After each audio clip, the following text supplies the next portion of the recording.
So one last video that I'm making just for today because there's no one in this other field either. So I'm just gonna walk down here and then I'll see where I'm at by the time I get back. But I talked about, we have so many crows here. I do not understand why they're here. And there's the highway right there. So I don't know if you're gonna be able to hear me or not. Again, I'm very sorry if none of these videos turn out to be watchable by the end just because of the audio. But if you can hear me, I guess I've already talked about the fact that I'm a super introvert and that I'm terrible about talking with my face in front of a camera.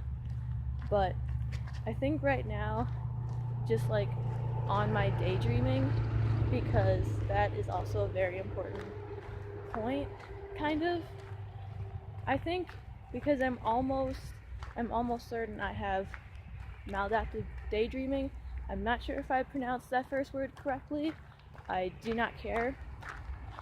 Which is basically where you daydream, but you do it way too often, and it is hyper realistic, and it basically screws with your whole life and having a social life and whatnot.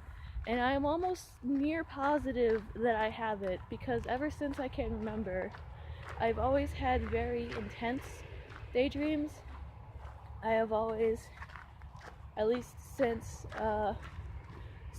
middle school and high school, for sure, I have daydreamed heavily in class. When I was younger, I had really intense and storyline driven daydreams that required me to know all the characters. And from a show, if I liked a show, I probably daydreamed that I was friends with those characters, and I probably daydreamed that I hung out with them, or they were my children, which is really weird to say, but I did that with a whole bunch of shows. And then in middle school, it was kind of the same. I don't remember exactly what I was daydreaming about, but it was kind of still about me. And then in high school, I made my first true original character that wasn't just a Warrior Cats character, and I made them and kind of put them in different scenarios. And when I think about it now, this character who is still around and I still daydream about, she is almost definitely just more or less a self-insert in the beginning, and I don't dream about myself anymore, mainly because I think I feel if I daydream about myself now, it would feel very narcissistic. So I guess for my brain to get around that realization, I created a character who is definitely not me, mostly, but could very easily pass off as a self-insert, and who is definitely someone who, if I was just to describe her basically, it would be me.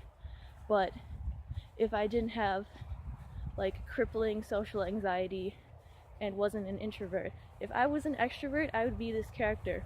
So basically, I project all of my wants and what I would want to do onto this person, and have her play out. And I think at this point she's definitely evolved past that in a lot of ways. She definitely, well, haha, can you see why, I've been talking too much? Or not talking enough, maybe. But she's definitely evolved to a point in which she does things in which I would not do, and I would do things that she would not do, but that doesn't mistake the fact that I basically still have a self-insert, and she's the one that's in all my daydreams basically. It's been interesting because I realize when looking back that many of the characters I make unintentionally reflect either myself or the people around me. Like, I created her family, and like I was just doing it because it's based off another show. So I made like children characters out of characters that I thought would go well together. And I realized later that her family, her younger siblings, act like how I wish my younger siblings would act or behave. Or they behave like my younger siblings, but they have reasons that I've attached to them that I think like justifies their behavior in a way that like in real life I don't. So it's been very, very awkward realizing this, even more so because my latest realization has been about the main character and like also like where I stand as a human being. So it's been very interesting to like dig deeper into each of these characters, but I only noticed that I probably had Maldaptive daydreaming like when I first started high school. I mean, not high school. When I first started college, I realized that I probably had this because especially during like the first, well, especially during senior year, but also during college, there was a very intense time in my life, like where I would just daydream. Like I didn't have anything else to do, so I just daydreamed. And some of those, and like I would like do storylines and I would do intensive stuff, but in the end, it has given me, Maladaptive Dreaming has definitely given me a ton of ideas, and like I kind of know more about these characters now because I've done that. But at the same time, I've lost so many hours and hours and hours of my life by simply like putting in my headphones and just ignoring every single other thing around me.